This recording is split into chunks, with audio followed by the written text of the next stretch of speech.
Thank you very much for the introduction, and I would like to thank the Pyrograph and Navigation Fund for the opportunity to allow us here to provide you this presentation on this very special day. Special day is because it's the Russian Civil Aviation Day. Congratulations on this special day, and I wish you good luck in aviation in Russia. We're switching, sorry for my voice a little bit, because I caught a cold. I come from Montreal. It's very cold there as well, but the Russian cold really beats Montreal this time, I think. We're switching gears from the presentations before.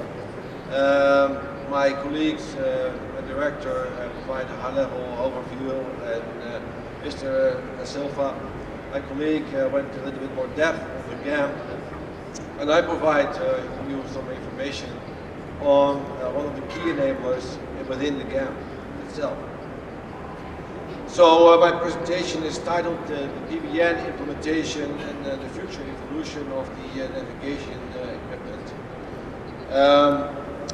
My presentation will go into 4 elements. First, provide you some introduction. Then I'll give you some update on the current situation on the performance-based navigation. Then I go into the recent and upcoming developments.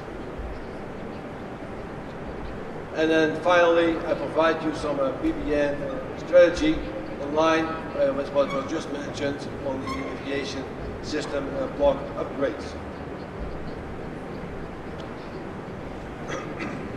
So, let's go into the introduction, and let's talk a little bit about the Assembly 39 that was held in September, October last year.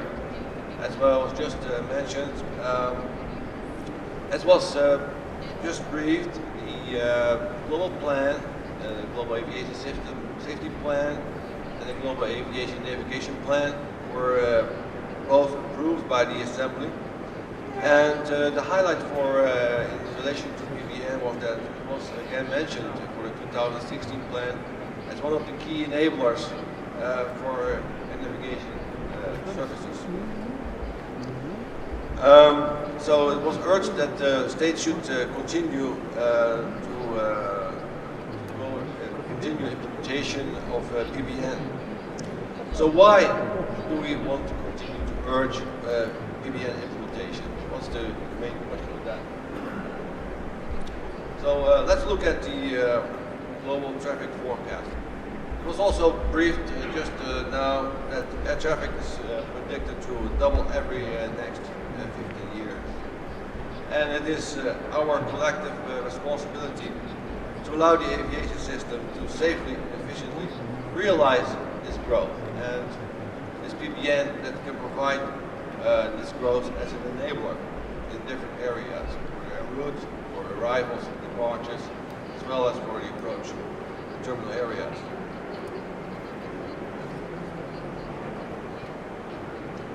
So, before I go into these elements on the benefits of PBN, why we need it, for the people that maybe are not so familiar with PBN, I go a little bit back why we needed PBN.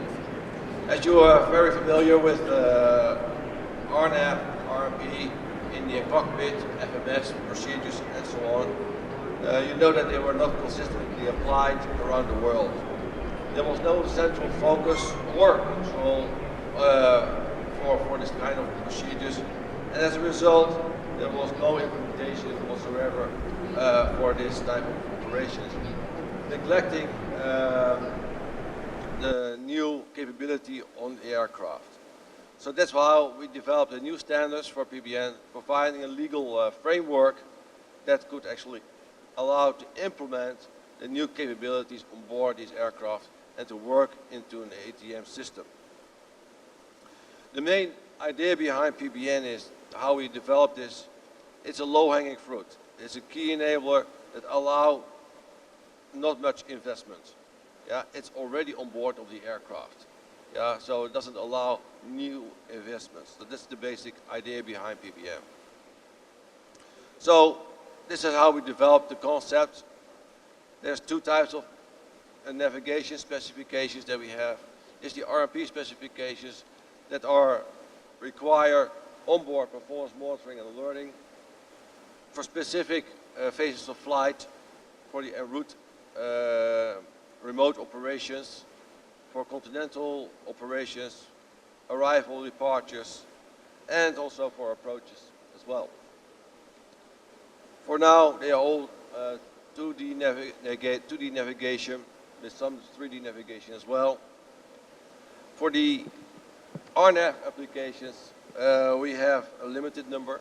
Basically, we have RNAV to allow for the legacy type of aircraft. Yeah, we all would like to go to RMP, but not all aircraft can do now RMP because they don't have all the equipment on board. So that's why we allow area navigate RNAV as well. So looking at the benefits, there's a multitude of benefits for PBM. There's the safety elements, allowing a better track, more reliable track, vertically guided approaches and so on, but also allow for environmental aspects, increasing capacity, reduce infrastructure costs, and improve also operational efficiency. So look at so safety. So what does it do for safety? It allows approach procedures to runways that do not currently have an approach very easily. You don't need specific equipment on the ground, no terrestrial navigates required. So you basically can put very quickly, very cheap way provide an approach you could not do before. You could provide straight-in approaches where you had only circular approaches in the past. It also provides a very good backup for the areas where you had ILS approaches, but we know that ILS approaches can also go down for maintenance, and that's why you would like to have a reliable backup with vertical guidance. As pilots more and more are used to fly vertically guided approaches rather than the dive technique with non-position approaches.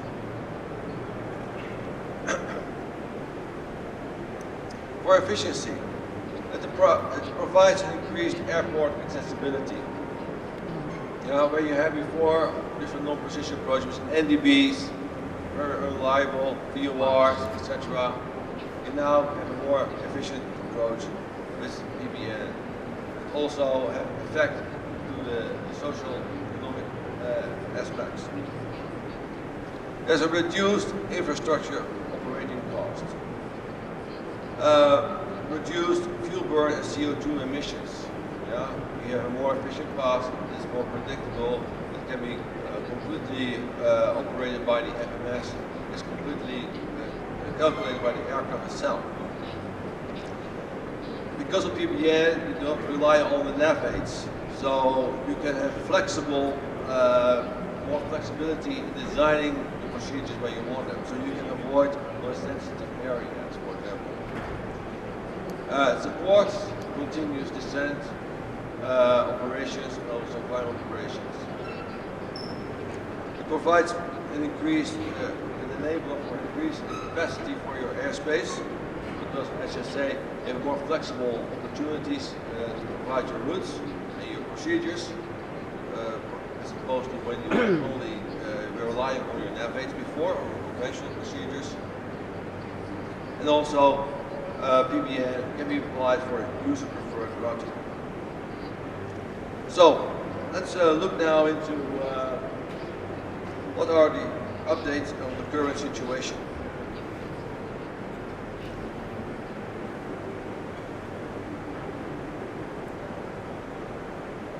Let's look at, I show you first about what our provisions will look like, and also what are we doing on the implementation side of the house. So for PBN implementation, we now have a whole host of documentation. The whole set is there, so there is no need to look into furthermore any other documentation. So we have done the PBN manual, which is of course the spider in the web for all the documentation that we have, providing concept and navigation requirements. But we also have the requirements for ops approval, which is for the airborne part. Then the manuals on airspace design, which is for the infrastructure, how to design the procedures. We have documentation on specific requirements for RMPAR, which is for mountainous type of operations, but also for close parallel operations.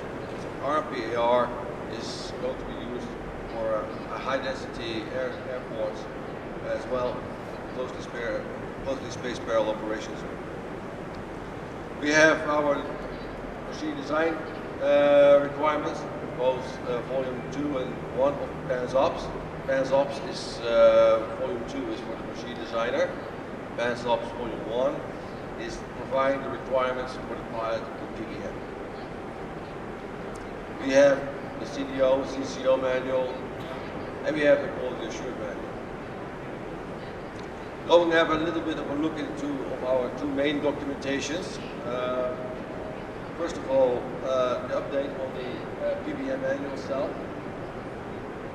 We have a few new aspects that are included into the PBN manual. First of all, RMP2.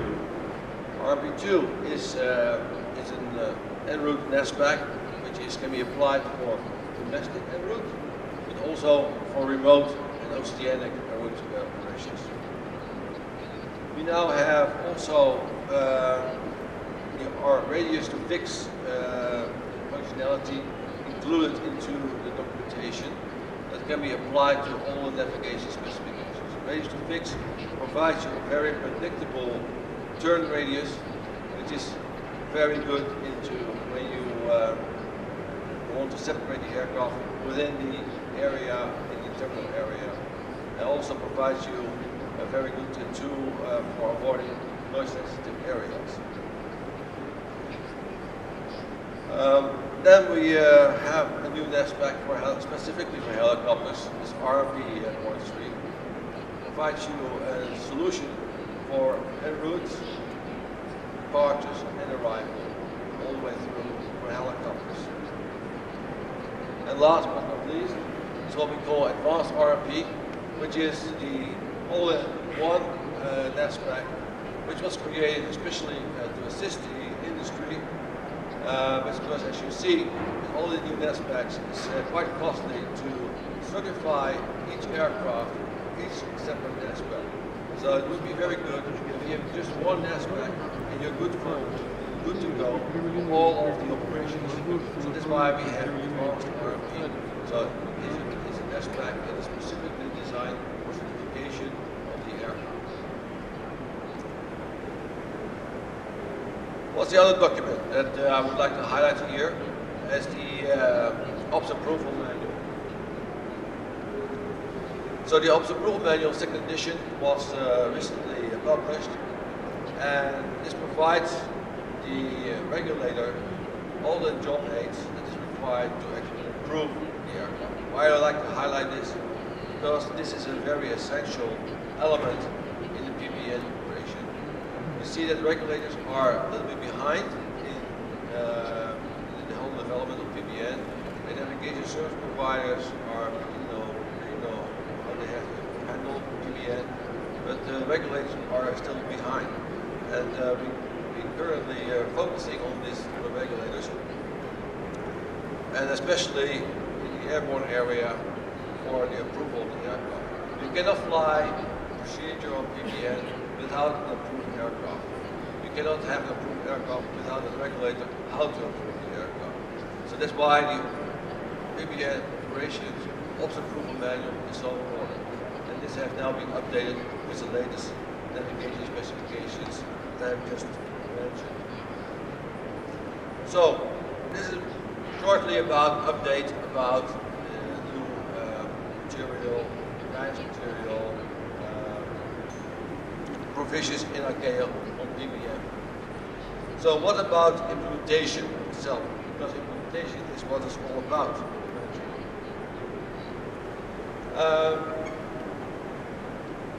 We had the assembly resolution A3711, which was dictating the requirement for 100% implementation in 2016 for all runways, international runways, it's encrypted PBN. We wanted to have perfectly guided approaches for safety reasons to address CFIT issues. And the other element that we addressed was the PBN implementation plan. In order to implement PBN, you need to come up with a plan first. Yeah?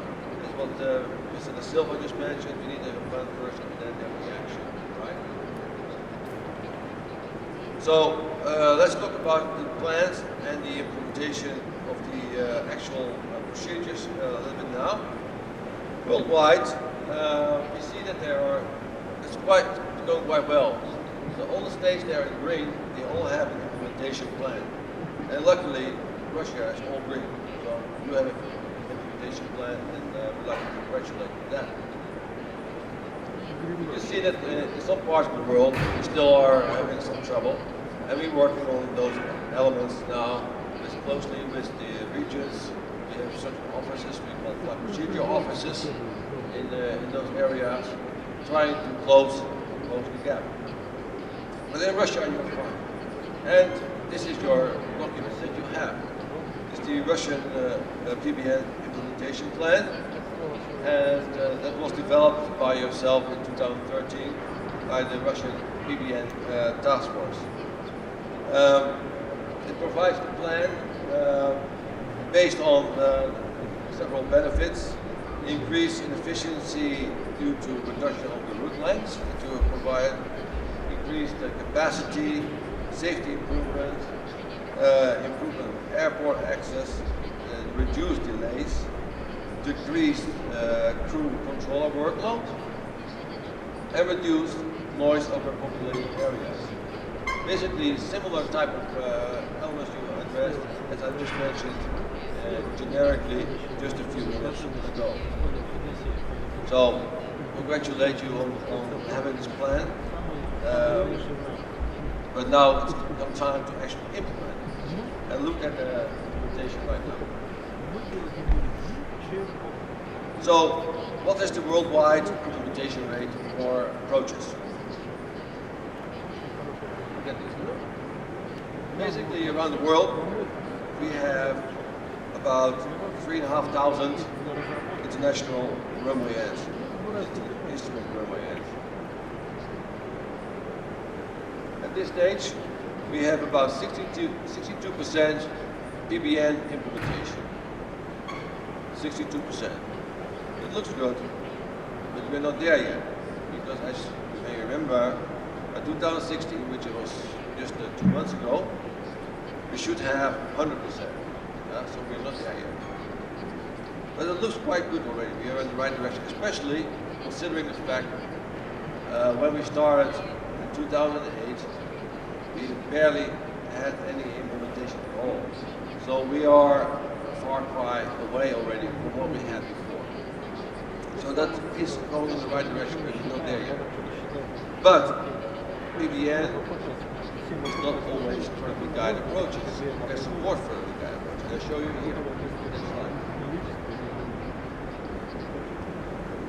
Again, only of those 62% of approaches, only 41% of approaches are LNAV and VNAV, which is perfectly guided. So we're not there yet. And out of all the approaches, only 26% is LPV approaches, which is done with SBAS. Yeah? So we are not there at all yet. We have PBN approaches, which is already much better than we had before. Already addresses, even the lateral guided approach already addresses CFIT, because it's much better to have an approach based on GNSS rather than an NDB approach or VOR approach. But it's much better to have this vertically guided approach. And you can see from this slide, we are only at 41% of all runway ends that have a PBN vertically guided approach. So, to do this quick analysis is that, yes, the assembly resolution helped us going in the right direction, but we're not there yet. And we need to continue focusing, especially in ICAO, assisting the states with implementation of PBN. And what we have again, the problem is not so much as related with the navigation service provider, but with the regulator. Yeah. So we're going to focus very much in the ICAO with implementation of the regulator. So you saw that the implementation was not that great at this stage. 42% of PBM project. How is it in Russia? Do you think it's better or do you think it's worse than the average? Any guess? Okay, I'll show you. So the total number of international instrument runways in Russia is 143. The number of PBN approaches is 52. 36% only. Yeah. So although you have to plan, you still have to work on the action plan to actually implement approaches. So I just showed you that 62% is the world average implementation of PBN. Russia still has 36. So you still need to work on that. And we're willing to work with you to facilitate, to help you facilitating this implementation. Okay, so far approaches. What about Sister Stars? Sister Stars are about leveling off worldwide, just below the 40%. It has been increasing quite steadily. We see a little bit of leveling off at the moment. We've been wondering why that is. Partial reason is that, as you know, we in ICAO deal with arrivals and departures, and the way how aircraft fly is with transitions as well. So the aircraft, avionics, and the ICAO provisions are at the moment not 100% consistent with each other. Yeah. So the benefit that can be gained from the aircraft is still not optimal. So that's why we have to work at ICAO on changing our provisions to align with the aircraft capability. And in this way we can probably enhance the benefit that we can gain with PBN and therefore get better implementation. So how is it in Russia? It's similar, it's a bit deviating on the SIT area. SITs are a bit less than the world average, but arrivals are better, as you can see in this slide. So, in summary on this element, on the update on the current situation, is that you still have some way to go. You know? Not all states have the PBN implementation, not only the guide approaches. The Assembly resolution said we need to have by 2016 100% implementation. We only have 62, and only 42 of that is 40% is in guidance. So we really need to work on that. So that's why ICAO is going to focus on PBN now, mostly on implementation side of the house. But there also need to be some more requirements, and I go into it right now. So recent and upcoming developments. Let me go top down. Changes to our provisions. As you know, we have a hierarchy of ICAO documentation which goes down from the convention, the annexes of ICAO, to the pension requirements, to all the kind of material manuals. So let me start with the highest level, the annex requirements. We made a significant change to Annex 6 operations. And why did we do that? Because what we saw that because the PBN was introduced, it was the new kid on the block, it was something new. And when you want to approve the aircraft for PBN, it has to be done with outside the normal framework, which is elaborate, takes more time, etc. So we want to make it part of the normal AOC requirements, the air operator certificate. So that is what has changed in Annex 6. So now when the operator is approved, he can automatically approve all the PBN navigation requirements. No specific requirements anymore necessary. Especially, except for one aspect, that's the authorization required, RMP-AR. As the name already says, it says authorization required. It's a very specific aspect. It's very costly to fly this kind of procedures. So we didn't want to make this part of the normal AOC. It is outside the normal requirement and require specific approval. So in this way, we have greatly enhanced the efficiency of implementing PBN by just putting it under the AOC directly.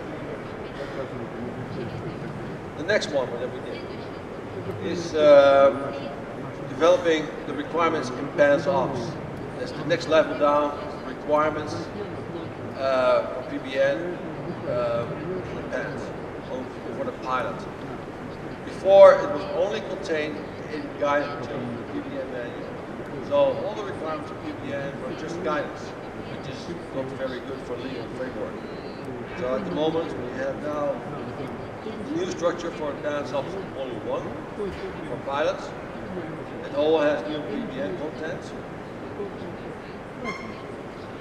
And it will be applicable in 2018 hopefully. So it's now currently just went through the commission. Sasha looked at it and he said it's okay to send it to the States. And soon you will receive it. And once everything has gone through the process in ICAO, it hopefully will be applicable in 2018. And then we will have the requirements for PBN in the PANS requirements.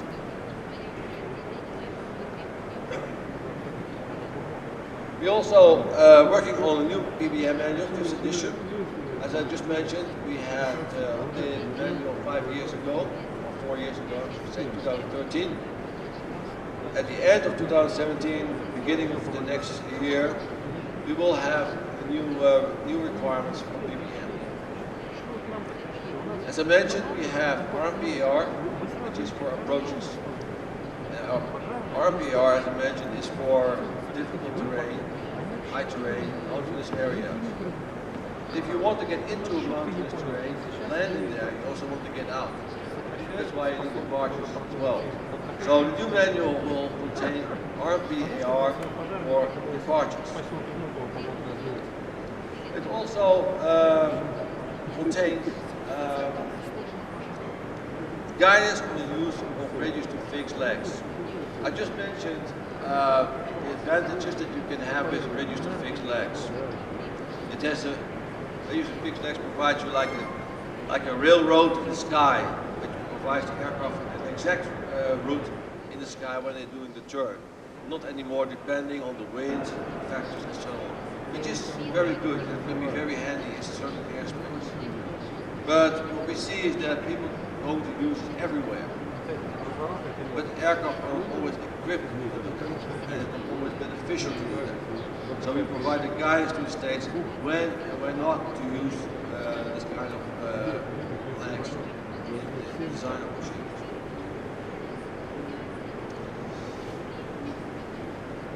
Then we have developed something completely new in ICAO. It's something what we call the how-to guides, how to reference tools. I just showed you the whole series of documentation for PBN. And although I know, or kind of know, what all in this documentation, and I should know, I can imagine that as a teacher of the States, it's very difficult to understand where to look for and which document you should go to find your solution for your implementation. So we are basically looking at what are the main questions that you would have as a state or as an organization when you want to implement something. And we started with ops approval. So when the state wants to do ops approval, how to do ops approval. So what this how-to reference tool does is take you step by step how to go through ops approval. It takes you step by step through which ICAO documentation you should go through. Not that you as a state have to find your own documentation, where should I take the annex, or should I go to this manual, or this band, or what document. No, it provides you interactively as an electronic tool how to go through this documentation and to do the actual implementation. So it is implementation oriented. So we started with this ops approval, but two other aspects are also considered now. Is the PBN business case? Because what we see now, there's a big need for doing, helping states how to do business cases. There's more and more knowledge already with the states, with the ADSB especially, about the PBN technology, the requirements, how to implement. But then you come to the level of the CEO, and he does not understand exactly why to implement PBN and how to make a positive business case and how to work actually with the stakeholders. So it's important to know from each other, not only from a regulator perspective, but also to understand that the airlines and the industry itself have the benefits. Yeah? So this document or this tool will provide the decision maker a tool how to make a positive business case. So just a summary on this how-to guide provides you the horizontal slice through the ICAO documentation. It provides you also all the information required on the subject, not only the interactive tool, but provides you also information on where you can find training on it, where you can find documentation, etc. So it's an online reference center. So let's go to the last part of the presentation, which is about the strategy itself, the PBS strategy. And the strategy is in two phases.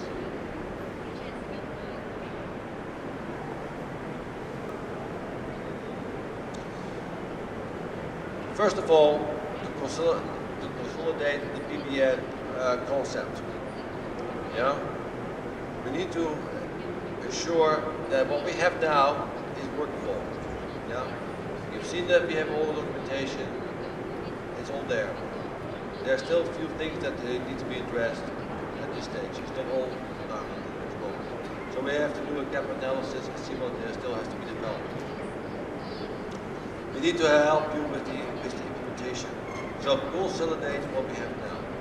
But also look into the development of the new functions. Yeah? There's an evolving technology. We have the SBOOM modules, as you just saw, and PBN is an enabler to quite a few of those. We have to look at decommissioning of their several aspects. Yeah? Nav-aids, maybe some aspects as well.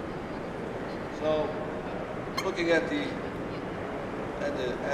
strategy, two phases is the implementation itself. What we currently have, we need to support that, ensure that we can help you and facilitate you with the implementation, not only directly with the implementation, but also, if necessary, with supplementary documentation. For the phase two, looking at the link to the SBOOs, new technology that's coming up, and with regard to developing new aspects. And this is very important that we set this strategy and publish this strategy, because that is for setting the milestones for the stakeholders to do their investments.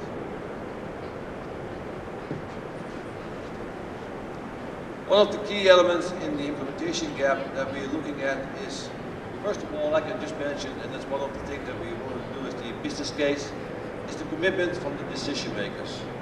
We see still there is some lacking commitment of decision makers, and we're going to work on that. Is this one. Secondly, additional KO provisions. There are some charting issues that we have. We just resolved a few charting issues, and that's we have to work on. Implementation assistance. Regulatory oversight is one of the main elements that needs to be looked at. Training, especially training in the operational sector for pilots and air traffic controllers. And simplify the concept. I just mentioned that we did that just with the Annex 6 requirements, making it part of the AFC.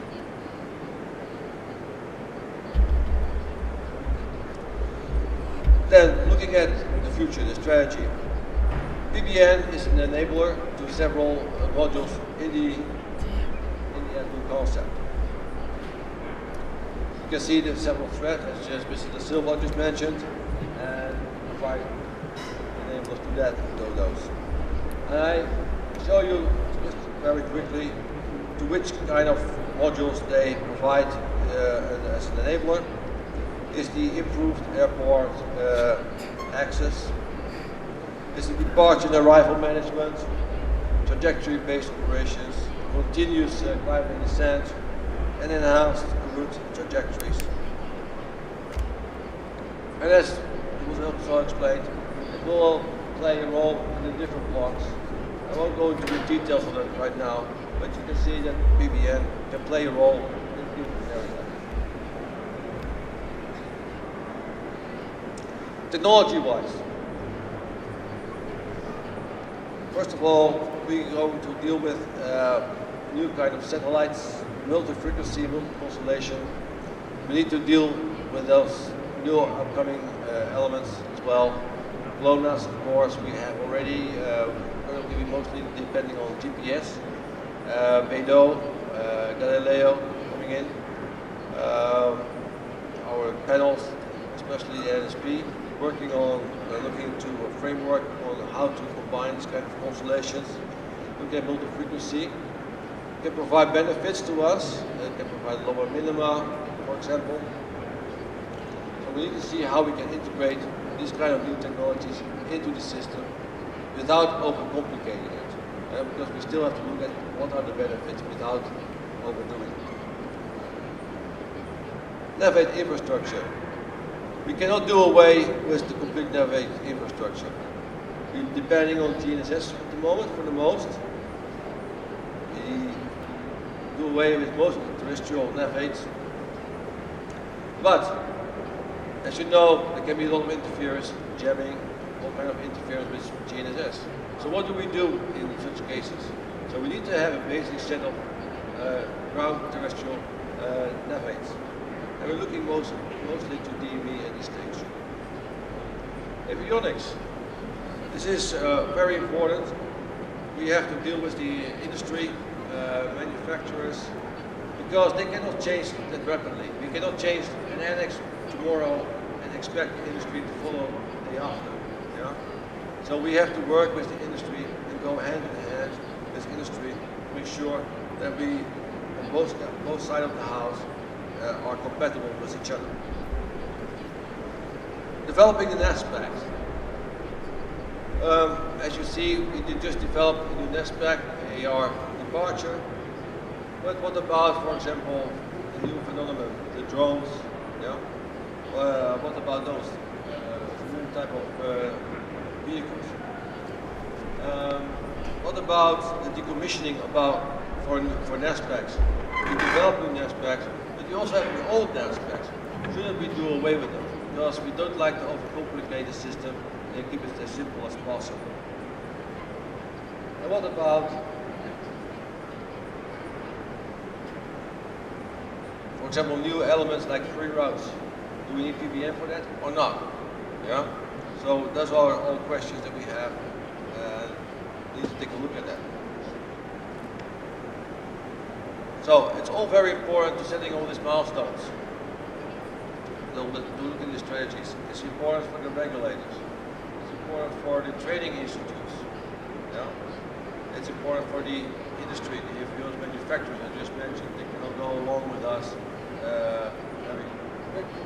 They have to look into our new requirements. We have to work hand in hand together, and they need at least 7 years to make that change. The airlines itself, the fleet operations, they need to know what's coming up to make the right investments in the aircraft, to make the right purchases.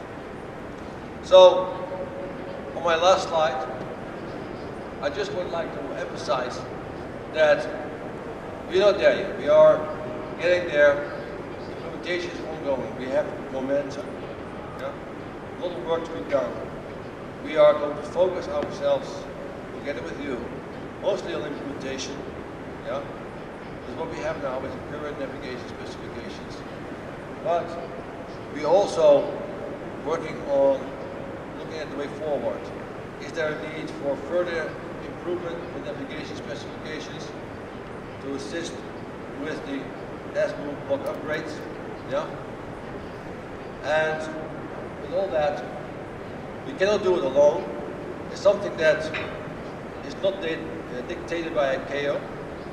It's done through us, through the community, with all the stakeholders. So with PBN and with all the work that we do in ICAO, is we have to work not only with the states, we have to work with the industry, everybody together to make sure that we have the right platform for PBN. And with that, I thank you very much for listening to this presentation and wish you good luck with implementing PBN. Thank you very much.